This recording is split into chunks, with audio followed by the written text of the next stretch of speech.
All right, it is August 28th, 2020. I already know what it is. It is a Backstage Brawl. I am your boy, the Golden Child, along with our usual suspects. We got the People's Champ over here. We got the Diamond Cutter. And, of course, we got Kid Dynamite here to bring you the wrestling news of the week. Starting it off, the PWI 500 has been released, and we happen to have someone, a familiar face at number one, who we talked about very much so on this show in one Jon Moxley. Jon Moxley, of course, formerly Dean Ambrose. You know, he basically switched brands or companies, and he more or less became U.S. champion in New Japan. In AEW, of course, he is currently the reigning, defending AEW champ. Guys, what are your thoughts about Jon Moxley at number one? Okay, I'll tackle this one. For Mox being number one, I could see why, in terms of his versatility and availability to cross-promote through different companies. I get that. But, you know, we all know, everyone has known that the PWI list has always been subjective, you know, in terms of popularity and who's hot at the right time. I personally would not put Moxley at one for a litany of reasons. Not that he's not deserving. It's just the fact that there are far more stars deserving, like Evil, for one, who's had an incredible 2020 in Japan and just killing it on that scene. Drew McIntyre, who, of course, who's had a great year as well in the WWE. You look at Moose, who's carried TNA as the world champion, and just as their pillar, as a star in that company. Nick Aldis, who's carried the NWA as a national treasure before, you know, COVID basically took place. There were so many stars outside of the AEW, WWE bubble that had great years. And if I had to put a person to basically lead the way with the PWI list, it probably would be Evil.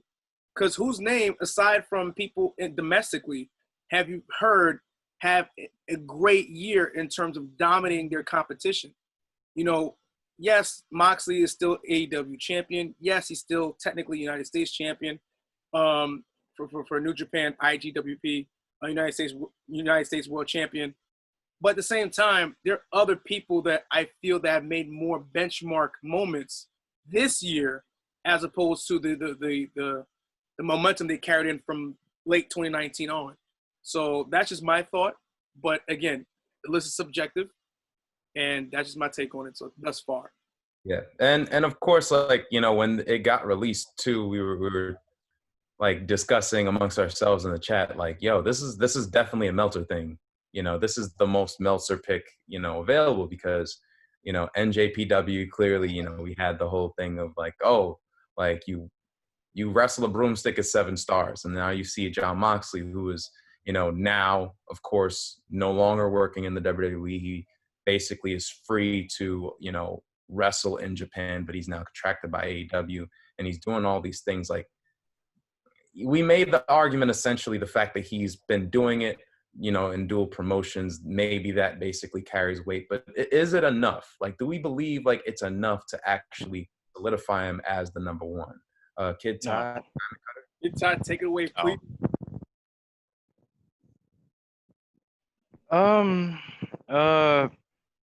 Wait, can y'all hear me? Yeah, we hear. Yeah, okay, cool. Honestly, I don't really care for it. I'll tell you why. It's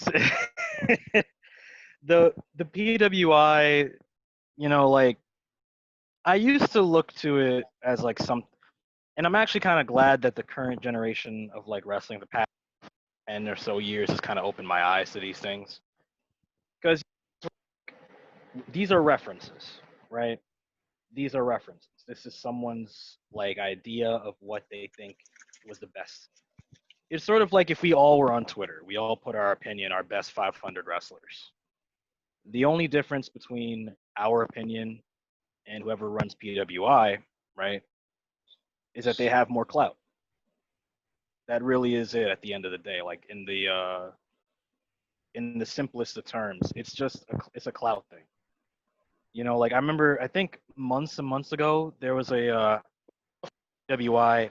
I forget which magazine or which newsletter had it, but there was a tweet that basically put like the only world championships they're going to recognize the WGP, the AEW, the WWE, and the Universal and that caused an uproar for some people because they're like, what about Impact? Wrestling Noah, what about Ring of Honor? What about and at the end of the day, like for me, I could go into it a whole bunch of different ways. I could talk about how like this is kind of, you know, figuratively sucks and giving them higher ratings than probably they should have had, but it's a clout game. Like if you have more clout, and in the past 25 years, it's been there's no such thing as bad publicity, especially and how things blow up. You can manipulate that to get yourself more views. Only times you ever screw up is when you really screw up, and even then, after people are able to resurrect their careers out of nowhere because everybody forgets as soon as. So for me, like PWI putting Jon Moxley at number one, I understand aspects of it because he was the hottest free agent he did get to convert and become the champion, but the path by which he became the champion, I don't think warrants him to be in the top spot list for, the year or a top role, especially when you consider like the fact that AEW a lot of creative dysfunction and they're still trying to figure out what they want to do and how moments. You could make the case that Jericho has more case for that spot Rose this year. Sorry for me to keep referring to him, keep thinking of when he first left, like he finally got free. Everybody was talking about Ambrose before he changed his name. So yeah, I think it's just a clout game. It's not the biggest news me personally because it's one, like Randy said, it's very subjective. One person or one institution's opinion. The only reason why people get because it has a bigger following and it's been established for a long time. Type of organizations can mess up too. I'm not saying their opinion is wrong, but that's my opinion. But I'm just saying, like, the more clout you have, of course, more people are going to talk, more people are going to give you attention, but it doesn't make it right to say if one of us said it or if any other analyst in the. So Yeah, that's kind of where I stand with it. Yeah, it's definitely, again, it's subjective. It's very much subjective, but at the end of the day, it's one of those things where we all tend to look at it and we can have it opens up the floor for these debates. Diamond Cutter, I know we had our discussions about many people who could have vied for this role. Your take on this whole fiasco, situation? Well, we already had our general thought that this was going to be like, this had to be judged off of the latter half of 2019 going into 2020. So in that sense, there was nobody hotter than Ambrose at the time. Okay, I get it. But my question to anybody, to Meltzer, exactly, would be, what matches has Moxley had that's worth really talking about? Like, that's my thing. I think when you make a list, especially a top 500, you're looking at the overall general person. You're looking at match quality. You're looking at promos. You're looking at were they consistent throughout that year? You know what I'm saying? If you're broadening that year, if you're counting 2019 going into 2020, one could argue Adam Cole would be a back-to-back person for number one. You could argue that. AJ Styles would be higher than top 10. He'd probably be top 5. You could also argue that, Chris Jericho would be number 2 instead of Adam Cole being number 2. Chris Jericho would be number 2. There's a lot of things that factor into it. So I do agree that Jericho did have a better year than Dean Ambrose. And that says a lot without him being the main champion. That also says a lot because he hasn't really been in too many other programs other than feuding with the Elite and then his recent feud with Orange Cassidy. Yeah. So that, it says a lot. Don't get me wrong, Moxley is not, I'm not going to say he's not deserving, but I just wouldn't put him at the top spot of number 1 overall. I feel like he hasn't had that one match to make me say, okay, I see the difference between you in AEW and you in WWE. Now, I see a difference between Moxley in New Japan and WWE. Definitely. I see the difference. But there is no difference between AEW Jon Moxley and then Dean Ambrose WWE, which I think doesn't make him number one. And I think that's the biggest talking point because, like, at the end of the day, as you mentioned, it's a total package deal. You know, it's an in-ring element, it's the storyline element, it's the character element. And we've been lamenting on the show throughout the entirety of us just having this podcast, like, yo, like, I don't see anything different from Moxley. You know, it's just the fact that he has a bigger not a bigger platform, but a freer, more open platform to display his abilities. And, you know, he is hampered by COVID a little bit at the tail end of, you know, however long this was, you know, 2020 was being discussed in regards to, like, how would you factor it into being the number one. But in the same token, you know, to your point, the in-ring elements. And then when you get into the whole character element, it's like, bro, Rollins had a better character arc than you. You know what I mean? Like, and that's saying something considering the fact that, you know, at a point, Dean Ambrose was the most, you know, the most hottest free agent.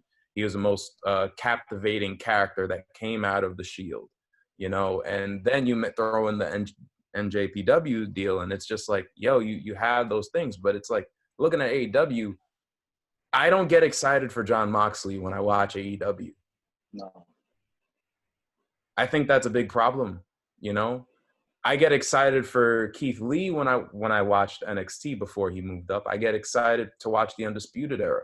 I get excited to watch, you know, or I got excited to watch Matt Riddle before he came in even.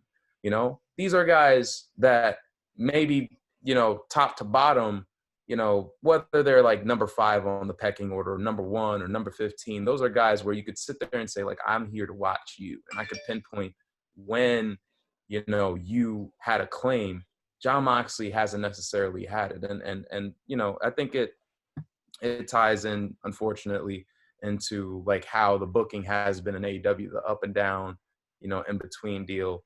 And now with what they brought to the table with this last few with Brian Cage. I guess it's a nice way to segue into last night's Dynamite, because last night there's a lot of things that went on. You know what I mean? There's a lot of things that went on, but in particular, did mention the fact that, you know, guys who came from WWE to a different company, Brody Lee, essentially, you know, last week took the title off of Cody Rhodes, now is embroiled in a feud with he, and you have Zack Ryder, aka Matt Cardona, by his side. You have, you know, certain people by his deal. Guys, what do we think about Brody Lee's, you know, his push, his push in AEW? You had my attention. Like, Brody Lee had my attention, and, you know, I'm thinking that's exactly the kind of champion he would have been had he won the AEW World Title. But it's a start for Brody Lee. I know Cody dropping the title, you know, non-kayfabe wise, was for him to go film the show Heels with Stephen Amell. So, you know, he's kind of written off of TV for a while. You kind of needed something that validate Brody Lee in AEW. You know, you can't just bring him in and just be just a leader of the Dark Order. It has to mean something. And with the title that was surrounding that story, it fit his purpose. It fit his, you know, reasoning to go after it and to validate what he plans to do. And as you saw, him taking out the Nightmare Family with QT Marshall and Dustin, and of course the lady that he had by his side was able to take out Brandy as well. It was something that could put a stamp into breaking that, you know, the Elite is vulnerable. Kind of like, you know, obviously you guys have mentioned about the Elite further breaking down with Adam Page basically being, you know, kicked out because of actions that was preceded earlier in November with his drinking and that little story that's now come to roost. And, you know, the Young Bucks kind of like had enough with it, and they basically kicked him out. But as pertaining to the question with Brody Lee, I mean, I'm happy that he's champion, and I think I do see some good things with it thus far, and I think this will give the Dark Order some purpose, and for him as well as leader. So I hope they would continue it in the right fashion, and they've finally shown some continuity. So I hope this continues, as you know, that will continue to perpetuate further on, and to see what comes after that and who comes after the TNT title. It's quite ironic that you have AEW's like main singles champions from basically outsourced. You have your Jon Moxley from WWE formerly. You have your Brody Lee from WWE. If you want to throw in, Brian Cage with the FTW title from Impact Wrestling, you kind of have your champions being a part of like being relatively outsourced. Like, are we up or down on that? Like, where are we at with basically, having Moxley as champion, having Brody Lee as the champion, having these other guys coming in as opposed to the in-house people? I'll give it a shot. Yeah. Honestly, it doesn't matter where they come from. It's how you use them that matters, because at the end of the day, WWE's been doing the same thing for the past 8 years, and actually even longer. A lot of the stars that AEW has, the only reason why they're getting is because either they're coming right off of contracts or other company contracts, right?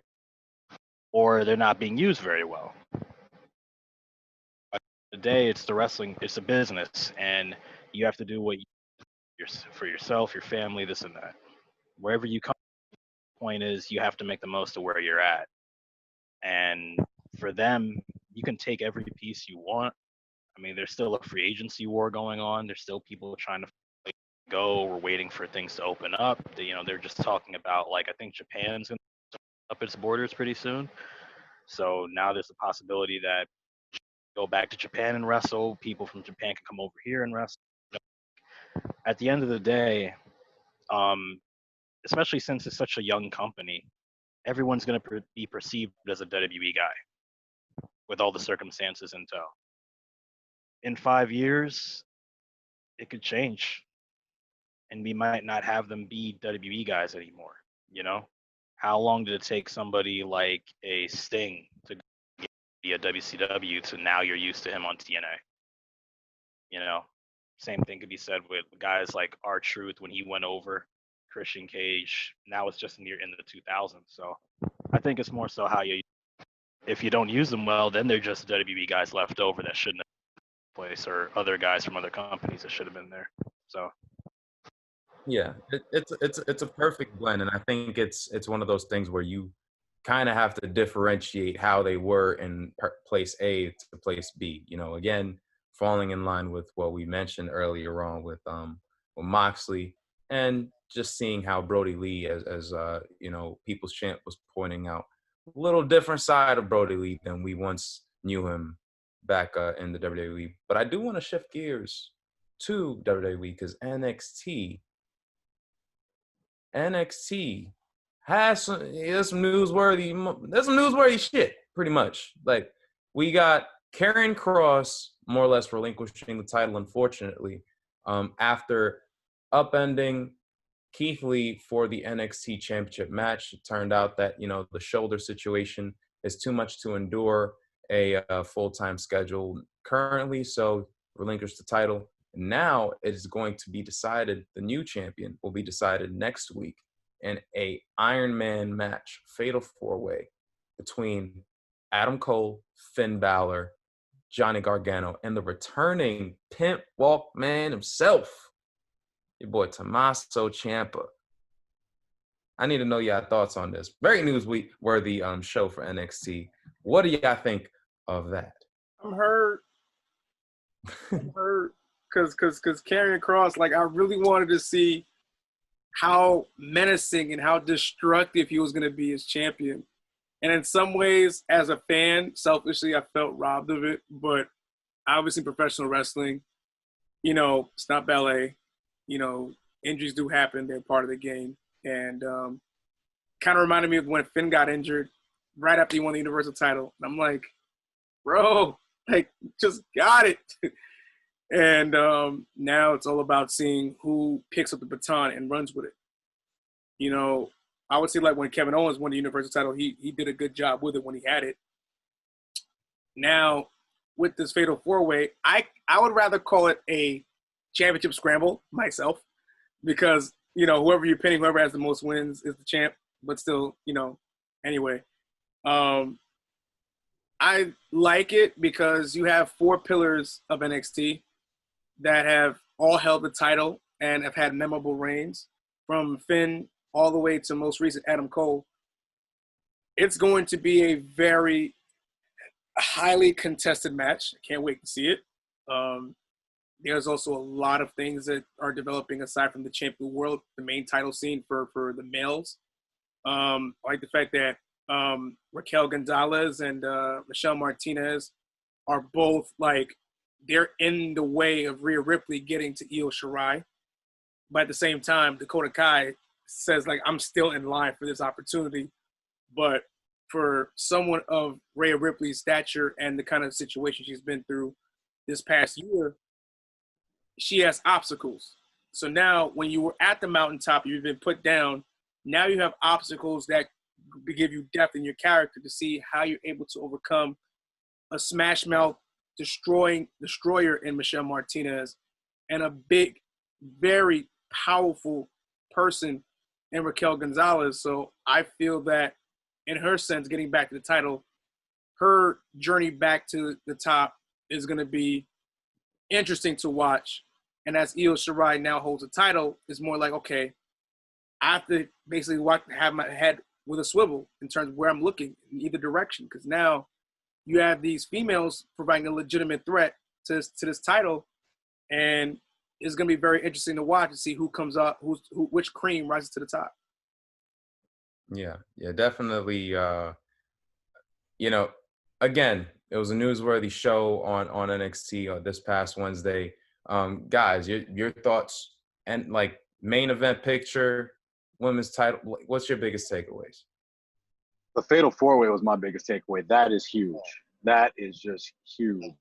And usually when you do matches like this, especially a gimmick match of this stature, there's always something that happens in these kind of matches. It's very unpredictable what's going to happen, but there's always something that happens in these kind of matches. And especially since all 4 men, to People's Champ's point, have all been NXT champions. So it's like, you're almost expecting something to happen during this match. This is going to be a very special match. And I think that we've basically written our winner because we talked about it on the last episode. Finn Balor should be NXT champion. It should be Finn Balor. I think most of us have had that picked already. Now, when Tommaso came back, Tommaso is now a heel. He's a quiet heel. He's not the in your face heel like he was, but he's still out here being a black heart. So, you know, it's not really too much of out of the ordinary. You know, Johnny Gargano is heel. Cole right now is, I don't know what he is. He's just there. He's in between. So, and then you have Finn Balor, who's also kind of just in between. So it's an interesting dynamic. We'll see what happens. It's supposed to be Tuesday. So we'll see what happens on Tuesday. I'm really looking forward to that. I think it's supposed to be like a 60-minute limit, I believe. I'm not too sure. Iron Man. It's going to be something special. You know, it would be the most ironic thing if Finn Balor won that, considering what you mentioned and what People's Champ mentioned, the Karrion Kross relinquishing of the title, reminiscent of Finn Balor, even down to the injury. He gets put in a Fatal 4-Way match, similar to how, like, the Universal title had a multi-man match that ended up in an angle. But I will say, and we don't even have to, you know, mention our predictions here, but if you do bring out a creative angle and NXT UK is coming back, I don't know if it's smart to have Finn Balor win the championship, only because you got your boy Walter. So we'll see. Yeah. We'll see. But yeah, Kid Ty, hot tag, man. What you thinking, man? What you thinking? Honestly, as much as I'd like to see Finn win it, I don't think he will. And the reason why I say that is because I feel like this match is clean. As people, well, in terms of move transitions and stuff, you like it's potential to be the greatest match in NXT history. You got four of the most memorable NXT champions of all time between original record holder and Finn Balor, who held NXT down. So Ciampa, one of the most recognizable heels in NXT history, Mr. NXT. Gargano also has the right to Mr. NXT, the longest reigning champion, Adam Cole. But the thing is, I feel like Finn Balor's not going to win because Finn is still embroiled in that feud with Walt. NXT UK is coming back. So there's always the potential that Walter might show up during the show and attack Finn and take him out before he gets a chance to rack up another win, NXT Championship. There's also the potential that Adam Cole might again by some sort of means with the Undisputed Era. Maybe Undisputed Era tries to help him win and they end up he doesn't get to win. My money, if I had to take a guess as to who would win, the most likely would probably be Finn or Ciampa. And I think it's going to be Ciampa because Ciampa literally on his trunks. Ciampa has come back in form, and it seems as though he's on a warpath. Like a warpath is being made. And I think the most interesting part about it is that Ciampa might be the smartest option because who was the first Cross took out? Yeah. So it literally, like Karrion Kross had a built-in storyline to come back anyway. But now you have sort of like retribution. But what if Ciampa's the first person to sun Karrion Kross and show him why he should have never been champion in the first place? And you have what, like I think 2 to 4 months, maybe more, build up to that point. By the time Karrion Kross comes back with all that hype, Ciampa God level again in most people's eyes. So that's kind of how I see it. This is in terms of the stipulation. This is like something of the old NXT where they came up with like these interesting ass stipulation matches. A lot of NXT's best matches have been fatal four ways too. The history of it. So for me, the fact that half of the broadcast is being dedicated to it's interesting. It's gonna be cool. I think. At least I hope so. Yeah, no, it's definitely gonna be cool, and Tyler Breeze is gonna be looking backstage like, yo, y'all better not best me. Y'all better not. Sammy's ain't gonna pull up just to see it. He's gonna try to put a banana peel in the middle of the ring just to sabotage it. Just don't want to. And Pac somewhere be like, I still won the match. You talking about Vegeta? Yeah, like that was one of the best Fatal 4 matches in modern memory. Because Tim Tyson Kidd said, "Oh my God, what?" Hey man, listen. It's even a little bit reminiscent. I don't know if y'all remember Sami Zayn versus Samoa Joe, the match that went like the entire. Yeah. Yes. That's what it kind of reminds me. Come on now. When you have like those matches that go on for such a long time, it's like the identity of the episode. Yeah. Like we're definitely like gonna be in tune with that. I honestly can't wait myself. My pick is Ciampa for the same exact reasons that you mentioned, Kid Ty, but we gotta wait till Tuesday for that. We gonna table that. Especially considering the fact that we gotta discuss SmackDown and we got to discuss like Bayley's still champ, SmackDown champ. Shouts out to her. You know what I'm saying? Pamela. Pamela. I don't know the deal with. I don't know what's going on with the SmackDown. Male titles. I'm not sure. Cesaro and Sheamus. I think they're still doing a little thing with the Lucha House Party. Kalisto's back threaded. Shout out Cesaro and Sheamus. Cesaro and Nakamura. You know how Cesaro. Listen, we discussed this earlier. Cesaro is someone. I could have said Tyson Kidd because he's coming back, but it's neither here nor there. But like you have that whole deal. You have the Sheamus / Big E / Baron / Gable / Riddle feud, where it's just all intertwined. And meanwhile, like AJ's just chilling. But we all know what we're here for. And I wanted to hold it out I wanted to hold it out until Mean Gene gets here. But the biggest elephant in the room that has come from this entire week, no matter what, has been the shredded shredder. You know, he looks like the shredder now with his teeth. Roman Reigns coming back at Payback. We mentioned it on the first broadcast on Tuesday. I believe it was posted on Wednesday. And there's so much different scenarios that has been thought up. The fact that he's a heel, the fact that he's not a heel, the fact that he could be the leader of Retribution, the fact that he may, you know, the most popular fact that may be the result, he may ultimately win the Universal title this upcoming Sunday. All of these things looming over our heads while we have a, you know, as we've seen, you know, a tweener Braun and, you know, Bray, or the Fiend as we know him now. Make some shit out of this. What is the cause of all it? Make some out of it. You got it. Just floor is all yours. Mean Gene's probably gonna come here just by the summoning. He can stay out of this, man. He can stay out of this. I am happy. First of all, I don't care what Mean Gene says. You know, Roman's a grown ass man. He made his own decision to come back, and the fact that he did, it is put an attention or necessity to tune in to SmackDown. That has technically been missing for quite some time. And regardless of popular opinion to how most fans online may not believe, Roman is needed as a star. That star power was needed. He is back. And it's quite interesting to see what he'll say tonight as we're currently recording this. Like the story, but like he's gonna be in that triangle-like story with him, Braun, and Bray for quite some time. Now, if he is a heel, and they pull some heel crazy, some if they book it that way, and he comes back and just LOL, Roman wins on Sunday, coming back, that would give him a lot of heat if he's that kind of heel, you know. If he's and if he does win, will it be by Retribution having a hand in it? If he's the quote unquote leader, but of course we all have different ideas on who may or may not be the leader of Retribution to begin with.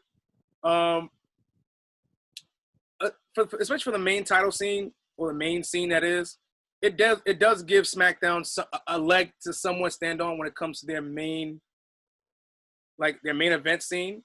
Because for the last few months since he's been gone, the Universal title in some ways has been treated like a mid-card title. You need someone to basically, with star power, give enough attention to the story. And Bray being back too does help as well.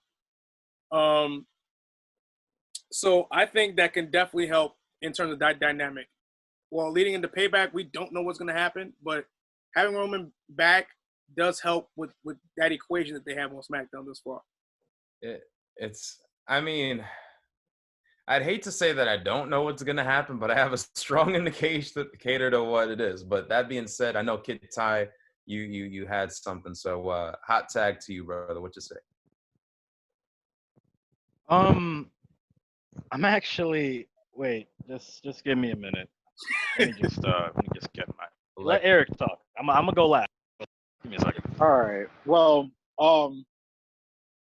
with Roman Reigns coming back, it does serve a certain dynamic into the main event situation, because the Universal title has just been looming there for a very long time. Don't get me wrong, there's been some interesting matches between Braun Strowman and Bray Wyatt dating back to Money in the Bank. But now entering Roman, who has history with both men, you know, it does add a certain dynamic into it. It adds that main event feel into it. So there was a rumor going around that Roman might win the title this Sunday, only because they already said that Bray's reign wasn't going to be that long. But we have yet to see what's going to happen. We have to see what dynamic happens tonight on SmackDown, if they're going to go the route of Roman turning heel. And then it's just like you have two tweeners. I know that, you know, Jay, you said that, you know, it almost made Bray look like a face on SummerSlam when he took the spear from Roman. So, I mean, there's interesting dynamics all around. The only interesting dynamic that's not into place is Braun Strowman. Braun Strowman is the only X factor in this match. You could have this match being Bray Wyatt and Roman Reigns, and it's going to sell. But being that Braun is the X factor, I feel like Braun has to make his case because he just lost the title. You have to have more of a case than I just lost my title. So we'll see the interesting dynamic that happens. So the unfortunate, and I'm gonna send it to Kid Ty, and he could comment on what I'm about to say after if he wants. But based off of how he's been booked beforehand, based on how he's been booked during the title reign, I'm not saying I predicted it. I'm not, whatever, doing like a parade, but it's like Braun is Kane, man. And this is one of those things, like we had this conversation before. I know you're looking at me sideways, but it's like this whole aura behind Braun Strowman has always been, I am just like, I get my biggest hype when I'm like fucking shit up. When everything is just like, I'm mayhem, everything. We've had this discussion at nauseum before, like whether it's myself and Ty, or whether it's, you, Big E, whether it's, me and Randy, like this whole idea behind Braun, it's almost as if like when Roman said, like, I made you, not to say that he did, but it was just the rivalry, the fact that the rivalry, kind of essentially made his character. I'm not saying that's a bad thing, because a lot of characters, Kane's whole character arc is based off of Undertaker. It's good when it's funny, but it's what's up. No, I only. This is why I waited to go last, because there are three things I kind of want to touch on. Two, now it's three, because you brought that up. Yeah. Roman didn't make Braun. Roman kept Braun relevant. Because Braun made himself. Braun was ready to be that next monster. And they screwed up. They had him die to Brock Lesnar all those years ago, right? And I believe the Roman thing happened afterwards. Or was it the other way around? That was the other way around. I believe it was the other way around, because he was already flinging shit. The other way around, okay. Face. I still hold to it that Braun was kind of already being made. But I feel like this actually, let me take that back. Let me say this is the point I really wanted to get to, because Randy brought it up. Yeah. That Roman was needed. I don't agree with that. And the reason why I don't agree with that is because when you look at SmackDown's roster, there is no excuse for why, compared to Raw, why they should be looking for another main event talent. You can get me on the Braun thing, but in terms of Roman needing to come back, it was much needed. I think that really translates to SmackDown's been boring. If we're going to be completely honest, with a roster, and one of the reasons why that thought popped into my mind was because not too long ago, WWE released a match in the lead up to Payback from one of the previous Paybacks, right? Where they had Cesaro versus The Miz for the Intercontinental Championship. I watched the entire match. Cesaro was over as shit 4 years ago. And he still is beloved by the fans. He's just not used very well, right? But 4 years ago, these hitting the swing well before he made the gesture. They were putting fingers in the air in the crowd like they were Jake Roberts getting ready for. 4 years ago, The Miz was the hottest star in the company towards the latter half of 2016. Sami Zayn was one of the hottest baby faces on the market. Kevin Owens, although had a weird 2015, things were going to look up. And though Kevin Owens isn't on SmackDown anymore, 3 of the 4 are.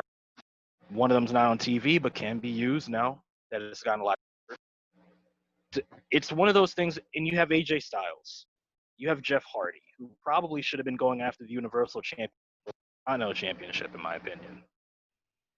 Now, it fit his narrative to go after the IC belt, but my point being is have those guys. You have Miz and Morrison, who are both huge, dynamic main event level talents. Just and the Fiend being at the top, playing games with all of them. Imagine a Fiend versus Jeff Hardy feud. Like Jeff Hardy's been built up his entire career as a guy who fears, and then the Fiend is literally this phantom that walks up, strikes fear into everything. Right? Like we saw Jeff toe to toe with the Undertaker how many times, and he didn't back down no matter what was in front of him. So for me, a lot of people are happy about Roman coming back. I don't even mind the fact that Roman's. When you look at the actual roster and look at the fact that they could literally right now into the fall, going into the Rumble, to make out of what they have, I don't think Roman was necessarily needed. It was more so we missed him. Some people missed Roman, and they're glad to see him back. And now he's being put into the bat, which he does deserve. But I think they could have triple threat with these guys. Yeah. Get to the next pay-per-view. Yeah. Built it up a little bit more. I'm with that 100%. And I was going to that was more or less my point on the Roman front. The Braun front, and I'll just touch on it real quick, is again because I brought up the whole thing with Kane, right? I believe his character is contingent on the fact that he has something like worth, like I need to destroy. He doesn't have a goal. Exactly. But unfortunately, with those type of characters, you need that yin to your yang. Bray Wyatt was the yin to his yang, and after that, there's nothing else. So when he beat Bray, there was nothing. There was the Miz and Morrison thing, and we were all like, "All right, we kind of know where this is going." That there was the in between things, and yeah, I agree with that. Not to cut you off, but you brought up Kane, right? Yes. Kane's his whole narrative was, I'm going after my brother. I want revenge on my brother. And then eventually it was like, let me break out of my brother's shadow, right? Yeah. That became his new goal, and he found his own success and found his own way. If he had his own goal where like he broke out of his desire to break things, he just wanted to take titles, probably would have did him better in the long run. Yeah. Never had that. And exactly. And that's kind of like the biggest issue, because it's like you gotta, I think those type of narratives, it takes time. Like when he was over as hell, like over like Rover, I know a lot of people were like, yo, put the strap on him. I was like, I still want to see him work to that point where he's actually going toward the title, not like and then just holds the title and it's like, oh, I get it, he wants championship. Like it's like he reminded me, it was like reminiscent of the Cookie Monster promo from Jericho, where it was like, me want title. It's like, you know, like Braun, that shouldn't be his character. He's a very much, to be honest with you, I hearken a Braun Strowman, a character and a personality like Braun Strowman. He kind of has a similar character to Keith Lee, like a personality-wise, you know, very lovable dude. You know, he gets along with everyone. He speaks very well. He has a great pitch. He has a great sense of humor, and he could do a very well versatile feud if given a chance. It's just the fact that he was given this certain thing, and you know, similar to, and I would bring up the whole Kane thing. You mentioned that Kane broke out of Undertaker's shadow, and then he tried to grow out of it. I could say that Bray tried to grow out of the Wyatt family shadow and then grew out of that. And now is kind of his story arc.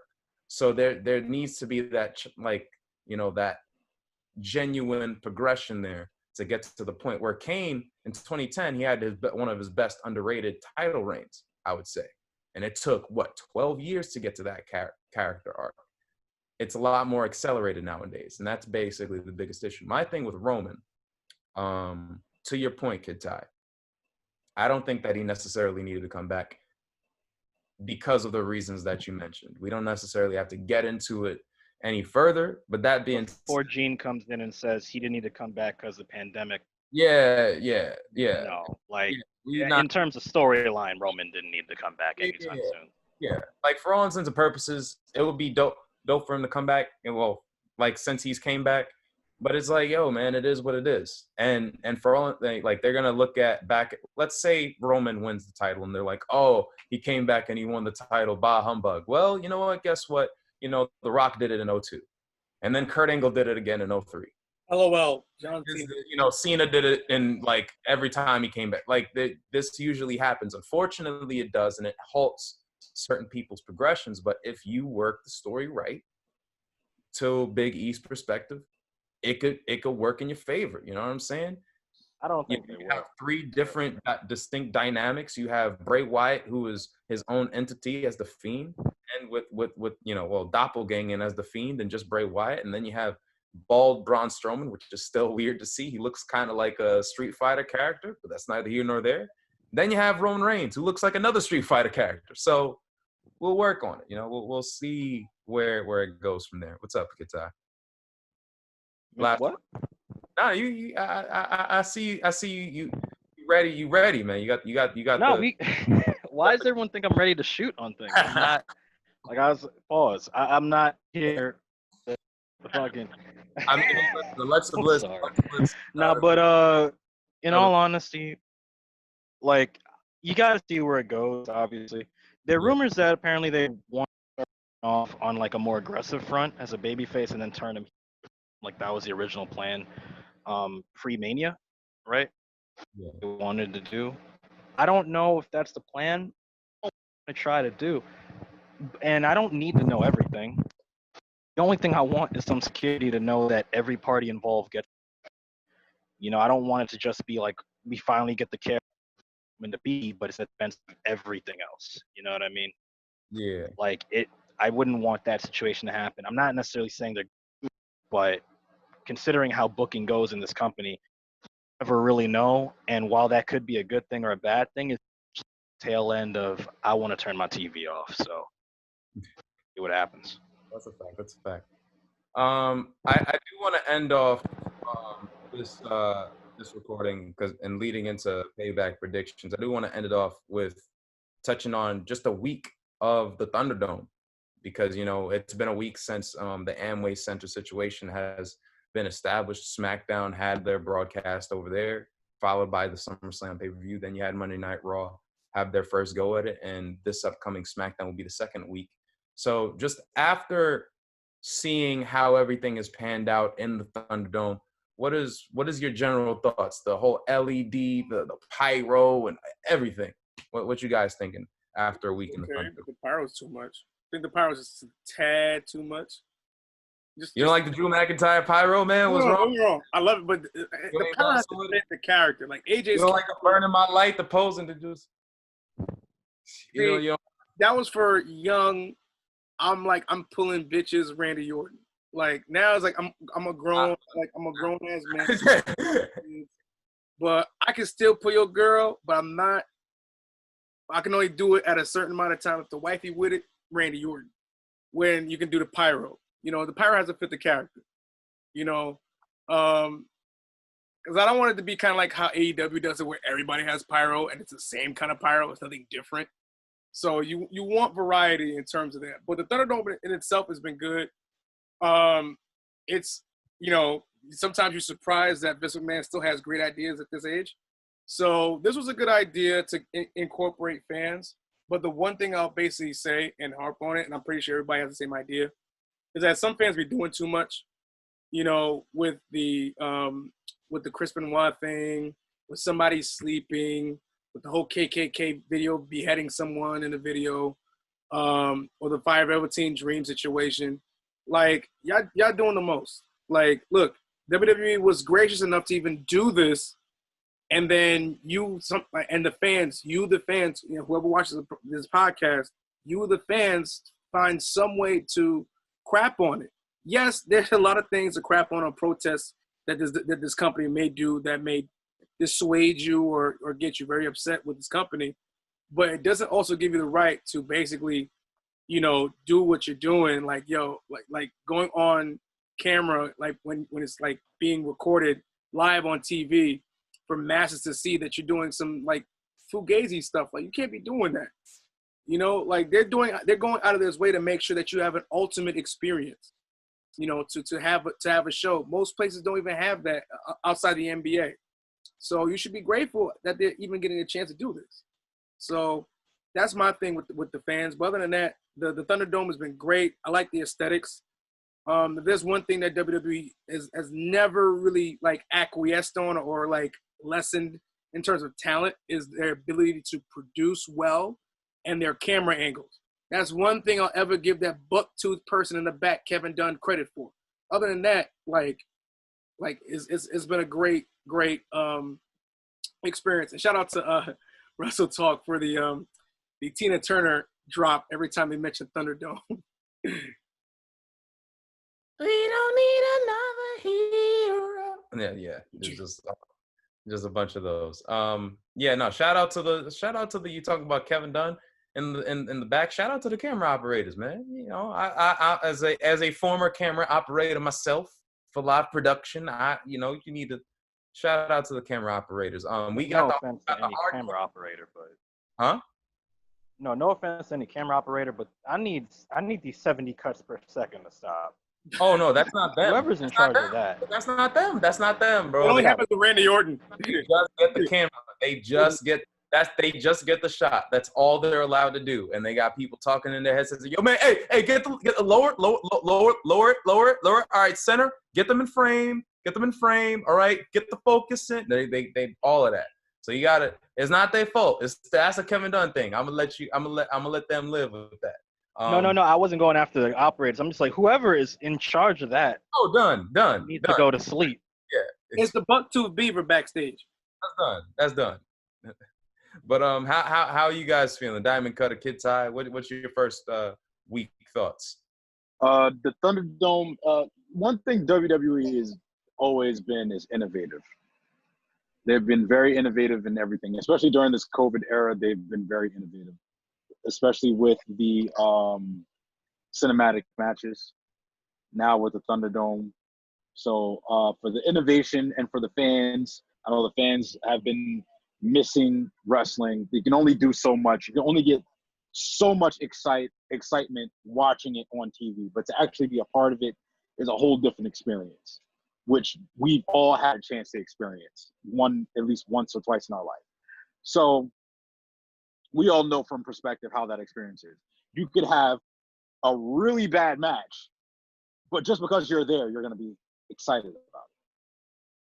So besides the whole, fans being dicks about everything, the KKK stuff, the Chris Benoit stuff, I knew they were going to have a problem with this, especially when they made the fan thing free, when all you had to do was just sign up.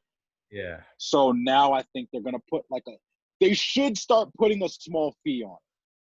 Not a huge fee, but just something small, like a little $5 fee, maybe. You know what I'm saying? No. But, $5.99, there you go.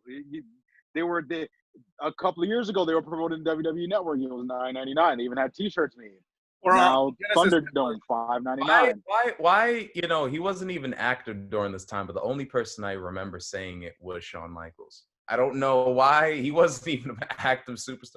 I just remember $9.99. Just do it. Just do it. Yeah. And you just hear a bunch of that. So that's the only person I remember mentioning it. Him and Byron Saxton. Stephanie mentioned it. They had a whole song. First off, they had the whole crowd chanting $9.99 at one point in time. When Terry Bollea came out and was like $9.99. I'm like, all right, go away. Yeah, there was. I mean, it got over. So, I mean, it was because of Sean in my mind. I mean, it comes down to micromanaging for certain things like that. But everything else, I mean, it's innovative. It gives the fans what they want. So I like it. Yeah. Kid Ty, what say you, man? Final thoughts on Thunderdome? I don't know. I'm kind of like back and forth on the reason behind it. You want to make the shows feel more alive, especially when WWE's kind of been in a war with a lot of other sports terms of trying to keep the attention. Like even before the COVID, they had to be in indirect competition with them. That would like AEW can't be on certain nights because of the NBA and like competing for sports fans, right? But in this situation, like when the NBA the bubble, it basically else to go like, all right, we made what y'all gonna do? So in a bubble, you MLB can't catch a break, you know, like WWE step up because they're the biggest in their field, right? Like in a sense, it's kind of like in hindsight, 2020, you should have seen it coming. The reason why I'm kind of iffy on it is because like even though the show looks like it looks more alive, right? Is it gonna feel more alive? You know what I mean? Like what Randy was bringing up, like the overuse, bro, because they talked about how much pyro we're bringing back, you know, because we were didn't really use that. You know, the fans being dicks. I saw that wall thing was scary. I'm not gonna sit here and lie. That still image of just him kind of like made my soul shudder a little bit when I saw that. And the Fireball Team Dream thing honestly was hilarious. I'm not gonna sit here and lie, but you know, like I expected that because everybody wants to be cool and be right. But my thing is, I hope they don't. If the shows actually start to feel more alive, like if they put the presentation, I think the Thunderdome will be remembered a lot more. It's just a bigger, emptier version of the PC. So I gotta wait and see what the Thunderdome era brings. Yeah. Like Ambrose said about how like, you know, you could put all the lights, you could put everything, but it's not gonna fix what's going on. So. But I mean, the only thing that down the road. the only thing that they that I really have a problem with is the crowd enhancement. Like they've been getting on them a lot for the enhancement because maybe you can't really hear everyone cheering, or either it's yeah, something. the piped in cheers and all that. Yeah, the enhancements. That's not the best look for the Thunderdome.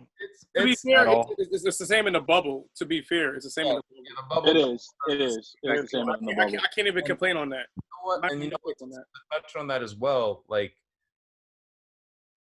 there's certain stars similar to how they were back inside of the performance center, who basically like did their thing despite it. Like I didn't really notice, like I didn't really notice the crowd in a good light up until I saw like Randy Orton was a person who like basically he's interacting with the crowd. He's walking around. He does the whole thing where he's looking into the crowd, and he was looking into LED crowd.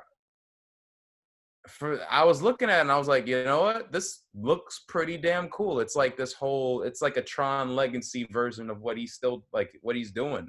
Except this time, like he's staring down motherfuckers at home. Like I will come RKO and punt you if you so much as like. So there's those elements of like, you know, you take the good with the bad essentially. And to Randy's point again, it like a lot of the flaws do fall in line with the things at the bubble. Like we saw Shaq trip in his chair in the bubble. We saw that was gonna happen anyway. We yes, I mean yeah, but we saw a bunch of things. Some people fell asleep during the games in the bubble. They logged off during the bubble. So like a lot of those things, a lot of those flaws that they're still kind of working out themselves. Like they're figuring out in WWE because again, it's been a week. That being said, guys, I do want to shift gears to Payback in a moment, but till then, Golden Child, People's Champ, Diamond Cutter, Kid Tiny Mike.